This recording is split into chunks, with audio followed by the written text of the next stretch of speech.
I believe the Genesis 6 experiment took place in roughly 3550 BC. That was the days of Jared. The Book of Enoch says that 200 Watcher-class angels came down on Mount Hermon in the days of Jared, Mount Hermon being at 33.33 degrees north by 33.33 degrees east from the Paris Prime Meridian. And these angels that mated with women produced first-generation Nephilim that Josephus likened unto the Titans of Greek mythology.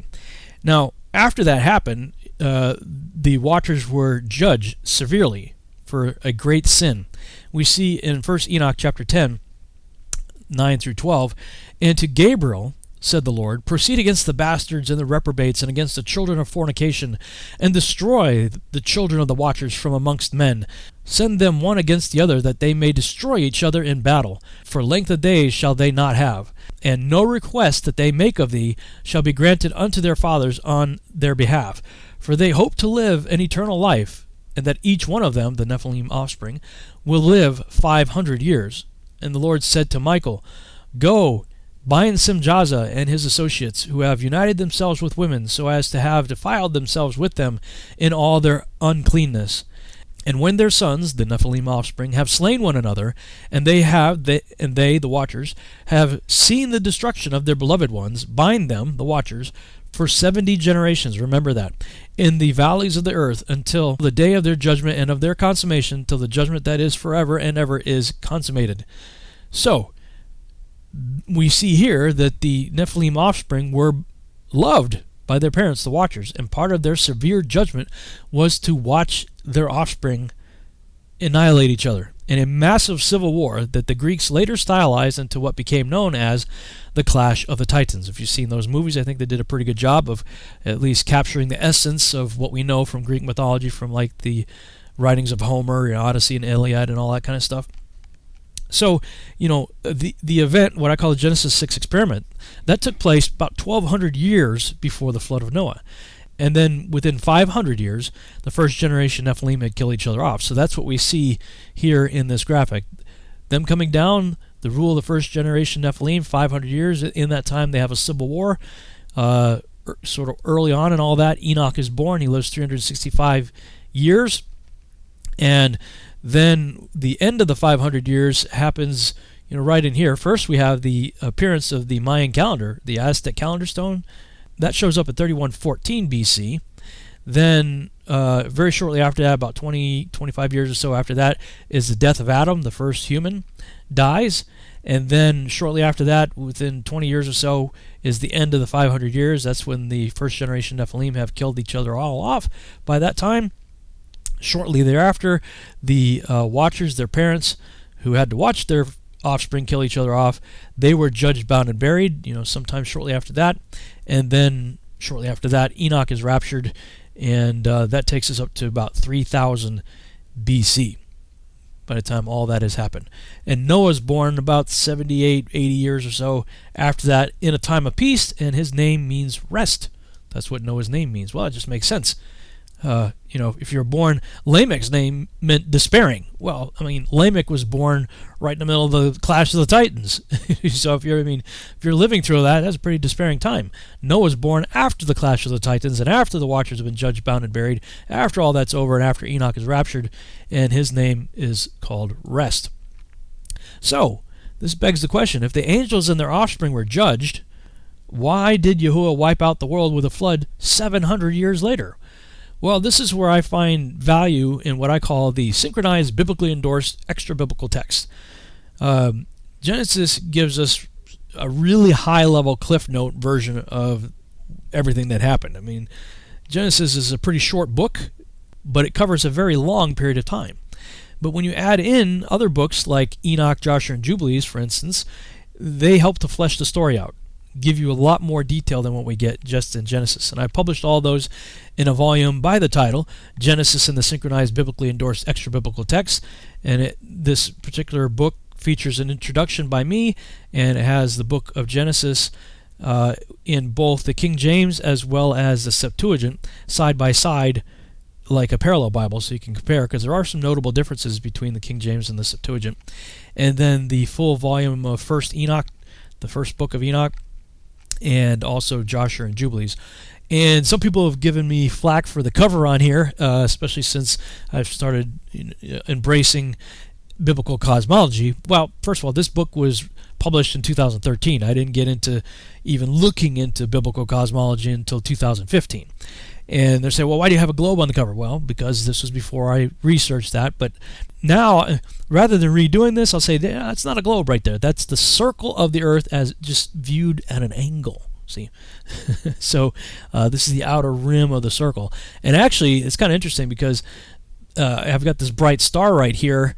Back when I thought this was a globe in the universe. So now you can think of this as the sun over the circle of the Earth. So this way I don't have to redo the cover, and it's still applicable for both worldviews, depending on which one you prefer. Now, if you compare these texts right here, looking at Genesis 6, Genesis 6, 1 through 4, describes angels mating with humans. We'd already discussed in the previous session that the sons of God is a reference to angels. Now that syncs up, interestingly enough, right to this chapter and verse even, in 1 Enoch chapter 6, verse 1 through chapter 7, verse 2, and of course other passages throughout the book of Enoch continuing to confirm that. And Genesis 6, 1 through 4 also syncs up with Jubilees 5, 1, and also the recap in Jubilees after the flood. There's sort of a recap of what happened that led up to the flood and the reason for the flood, and that's in the recap of Jubilees chapter 7, 21 through 23. Genesis 6, 5 through 7 shows how God feels about the resulting violence of all this activity, and that syncs up with the text you see there in red. Genesis 6, 8 through 10 reveals how Noah and his sons were genetically pure. Now, it specifically mentions Noah, that he was righteous in his generations. Well, that word used there is the Hebrew word tamim. That's the same Hebrew word used to describe like the red heifer. It was pure in its genetics, doesn't have any blemishes or anything on it. So, I believe that the Hebrew is testifying to the fact that Noah was genetically pure. And we see in the book of Joshua that Noah married Enoch's daughter, Naamah. So, in Enoch, let's face it, he was about as pure as it gets. So it stands to reason then, if Noah and his wife were genetically pure, that of course his three sons, Shem, Ham, and Japheth, were also genetically pure. And this syncs up with the text you see there in red. Then we see in Genesis 6, 11, and 12, the earth and all flesh had become corrupted. Now, I say all flesh, obviously with the exception of what was just described in the previous verses. So, and this syncs up with the text that you see here. Then in Genesis 6, 13 through 17, we see that God has grown increasingly angry and tells Noah how to build the ark and how to do it. That syncs up with the text you see there in red. And then we have the first mention of the wives of Noah's three sons. Now, quick quiz. Which comes first? 12 or 18? 12 comes first, right? So we don't have any mention of the wives until we get to verse 18, which comes after 12, and the corruption of all flesh. Right there. So, and this syncs up with the text you see here. In the book of Joshua, we see that Noah chose the three wives for his three sons just 7 days before the flood. Now, you'll note that none of their siblings made it on board the ark, nor did any other family member of them. So, automatically, I'm going to just suggest that there's something suspicious going on here. Now, what was it that led to the corruption of all flesh? Let's drill down a little deeper here. Genesis 6:12 says, "And God looked upon the earth, and behold, it was corrupt, for all flesh had corrupted his way upon the earth."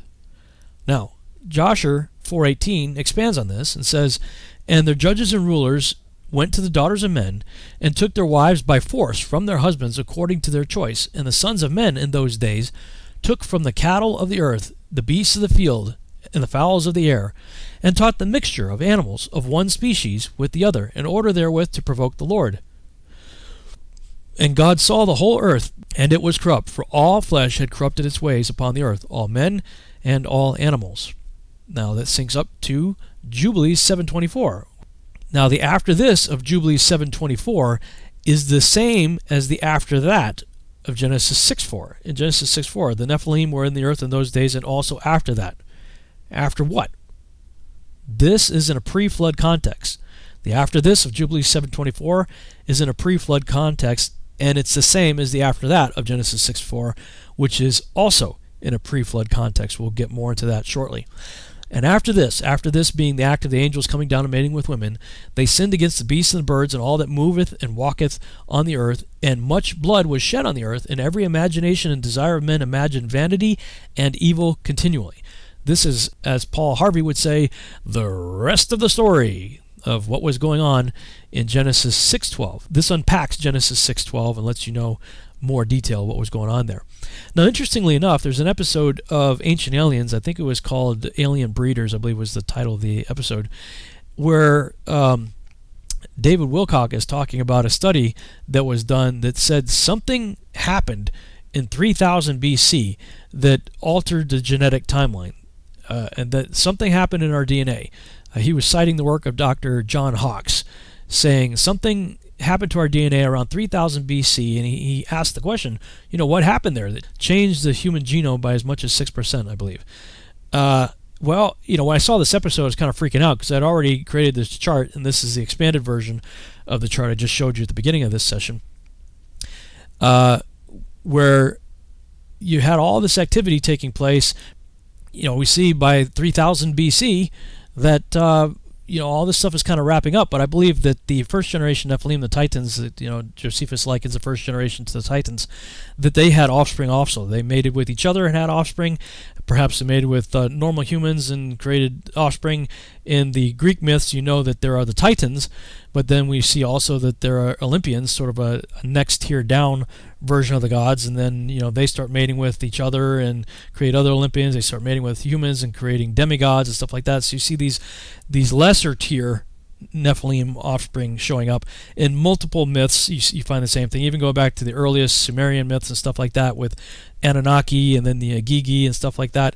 So I believe that there was certainly aftermath of the initial incursion that continued throughout all this, but and that by the time you get to the last 120 years leading up to the flood, that they began to blend species together, blending animals with humans. So, all in this time period is where there's genetic manipulation taking place.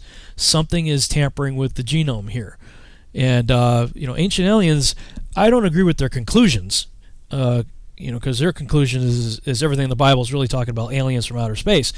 If they just would let the Bible say what it says and mean what it says and not try to twist it into meaning what it doesn't say, their research is good. They've got some good research. I just don't agree with their conclusions.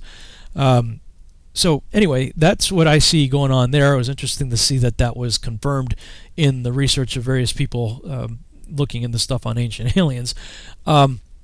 Now, as I was thinking about genetic manipulation and all that kind of stuff, doing my research for my second book, Archon Invasion, I had these two books on my desk arranged in the order that you see here on the screen, with Doug Hamp's book, Corrupting the Image, on the left, and Tom and Nita Horn's book, Forbidden Gates, on the right.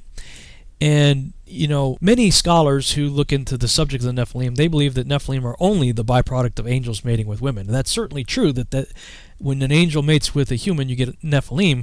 However, I extend the definition to mean more than just angel-human hybrid.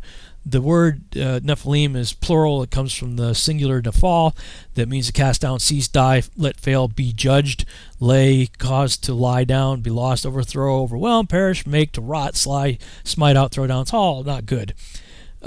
Essentially, I would distill the definition of the Nephilim into that which has fallen from the original state or kind that God created. In other words, God created everything to reproduce after its own kind, but we see that there was genetic manipulation taking place, changing the kinds.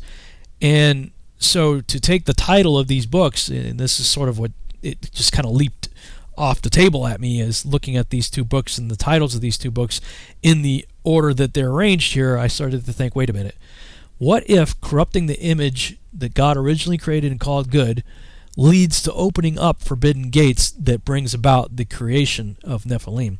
And as I was thinking about these things, the movie The Amazing Spider-Man came out, and in this movie, his main nemesis is the Lizard.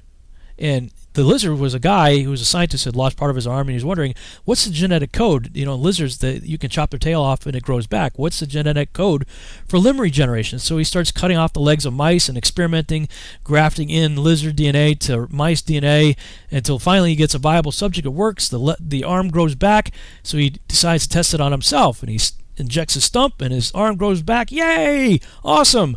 But he had an unfortunate side effect in that he became a giant animal-human hybrid, I would say Nephilim, that from that point on had only evil continually in his heart and mind, and of course was causing lots of problems for Spider-Man, who, interestingly enough, though, also is a genetic hybrid there. But, I was watching this movie and I'm thinking, wow, like that's it.